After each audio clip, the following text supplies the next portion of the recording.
Jangan lupa subscribe di YouTube channel Metro TV News dan juga nyalakan notifikasinya.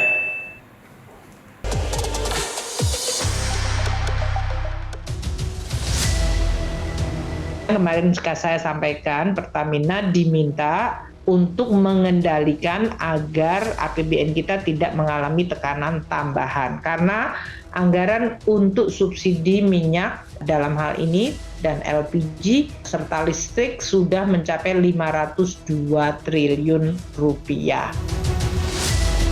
Kita ketahui bahwa sejauh ini memang banyak terjadi penyelewengan di lapangan, di mana dari data yang kita dapatkan 80% subsidi itu sebenarnya tidak tepat sasaran. Di 80% subsidi dinikmati oleh mereka sebenarnya tidak berhak. Yang kedua yang kita mesti ketahui, payung hukum Perpres 191/2014 tadi sudah dikatakan memang perlu disempurnakan dan direvisi agar penerimanya itu menjadi jelas ya, karena adalah siapa yang berhak.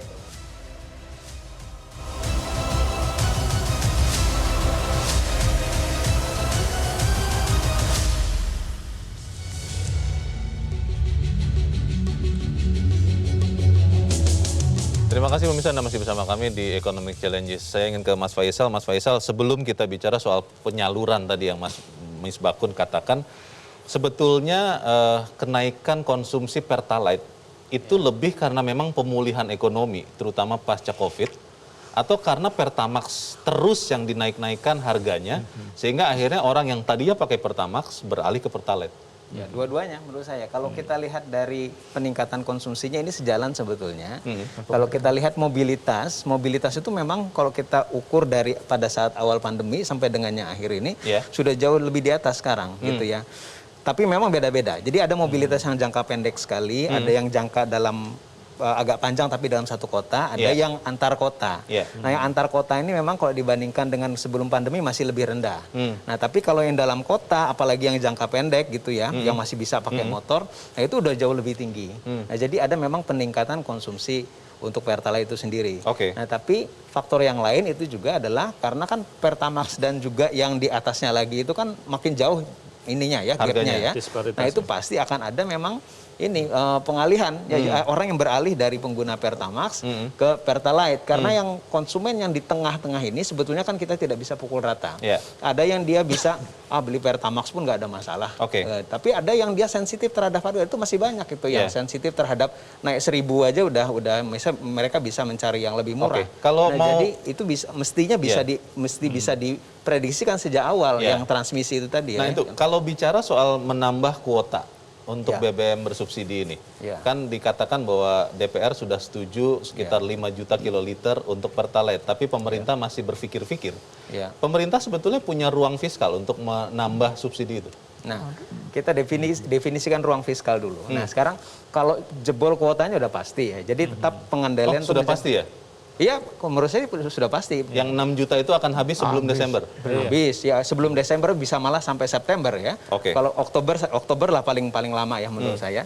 Nah, jadi paling nggak masih harus dikendalikan. Tapi worst come to worst, misalkan pengendaliannya katakanlah tidak efektif lah, karena ini kan masih jangka pendek nih kita mau mengendalikan pun. Nah, opsinya ada nggak untuk membuka untuk ruang fiskalnya? Nah, kalau kita lihat sekarang, ya ini dari data dari Kementerian Keuangan sendiri, sampai dengan Juli itu ada surplus kita 73 triliun. Dari Januari sampai Juli tahun Januari ini? sampai Juli itu surplus 73 triliun. Bandingkan dengan tahun yang lalu.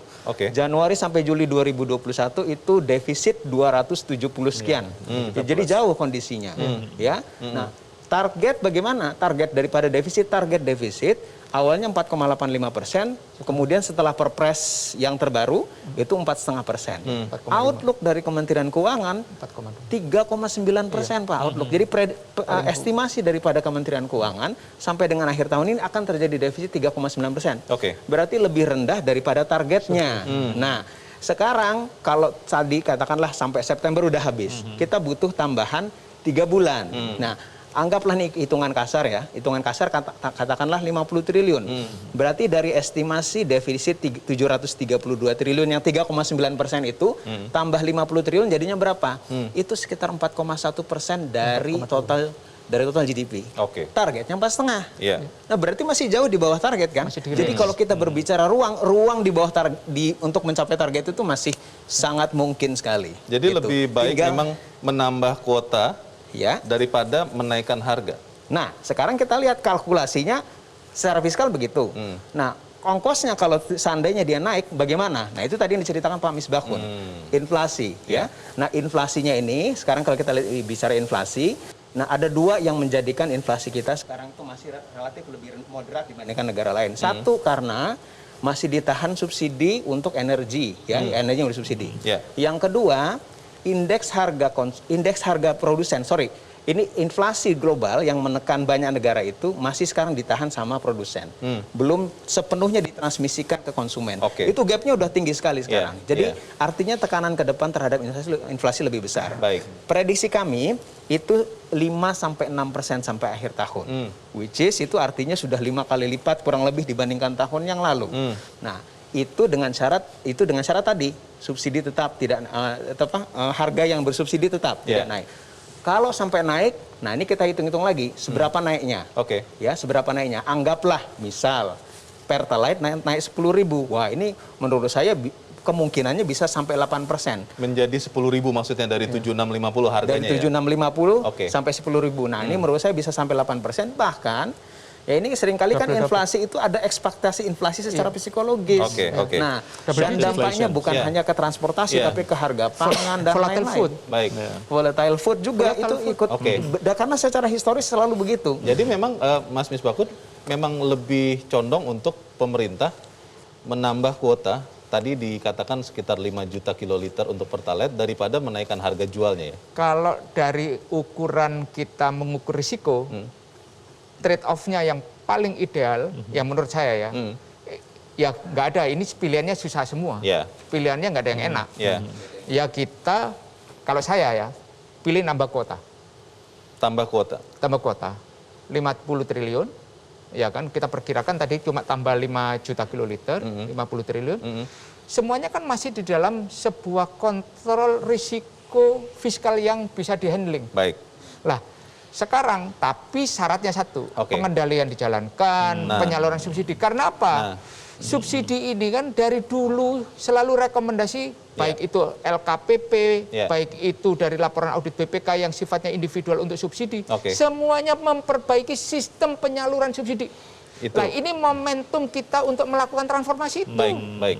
Pak Satya, kalau tadi dikatakan Mas Misbahkun, bisa kok. Mas Faisal juga mengkonfirmasi uang pemerintah ada kok untuk menambah katakanlah 5 juta kiloliter Pertalite sampai akhir tahun.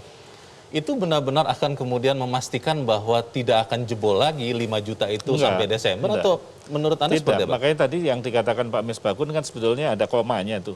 Ya kan, oke penambahan kuota, tetapi harus diikuti dengan pengendalian. Oke. Ya karena ya ini kita berbicara pada waktu saya masih di DPR ya, Iya. kita mengetuk beberapa kali penambahan kuota, over juga. Ya, Di tengah jalan itu ya? Iya, over juga.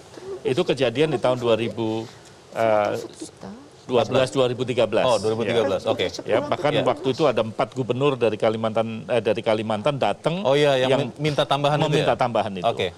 Ya. Ya. Jadi menurut saya PR ke depan itu adalah pengendalian. Itu mungkin menjadi fondasi lah ya. Sehingga pada waktu nanti disepakati penambahan kuota yang tadi dikatakan DPR katanya sudah mensepakati, terkontrol. Ya, karena kalau tidak mau ditambah berapapun juga tanpa pengendalian yang bagus ya itu yang membuat jebol. Itu kan aturannya belum selesai ya sampai sekarang ya untuk mengendalikan itu.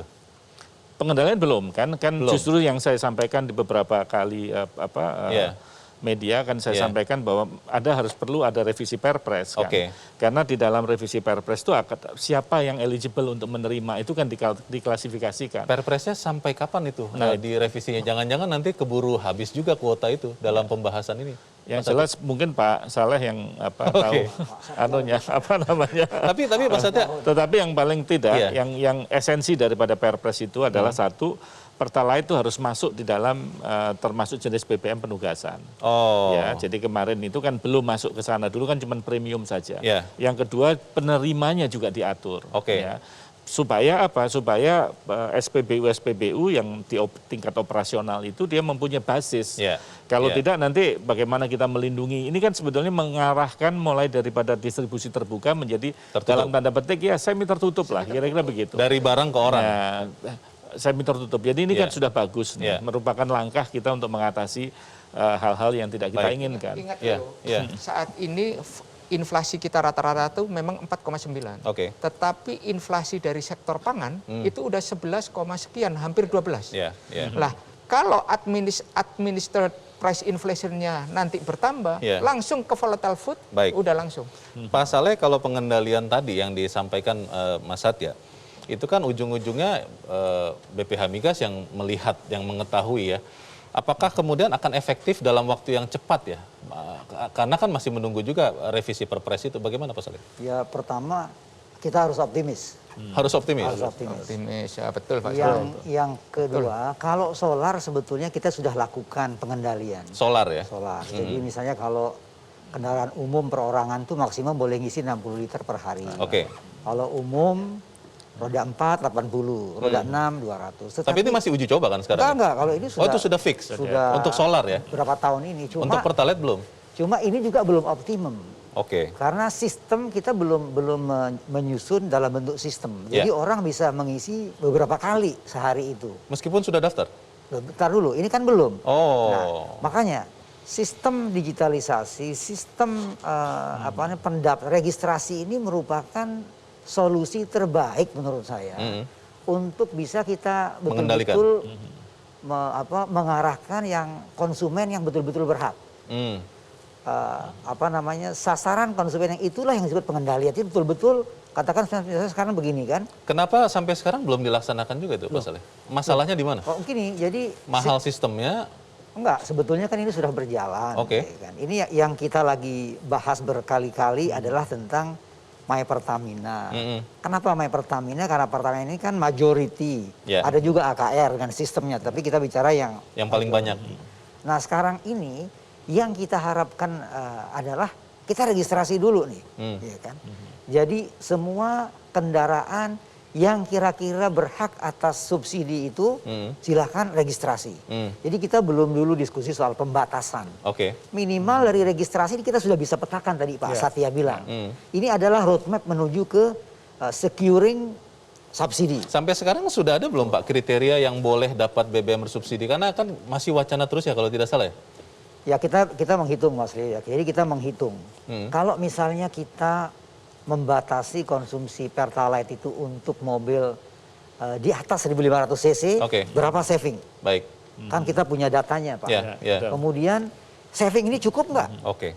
Kemudian kalau nggak cukup kita turunin lagi nih 1400. 1400 kalau di jumlahnya cukup besar juga kan. Baik. Populasi sekitar 2 juta kendaraan. Baik, Pak Saleh, masalahnya kan kita berkejaran dengan waktu ya Pak. Kalau kemudian Perpres pengendaliannya itu kriterianya itu masih belum juga dilaksanakan, apakah ini akan bisa efektif untuk menahan kuota BBM bersubsidi tidak jebol lagi? Pemirsa tetap bersama kami, Economic Challenges segera kembali.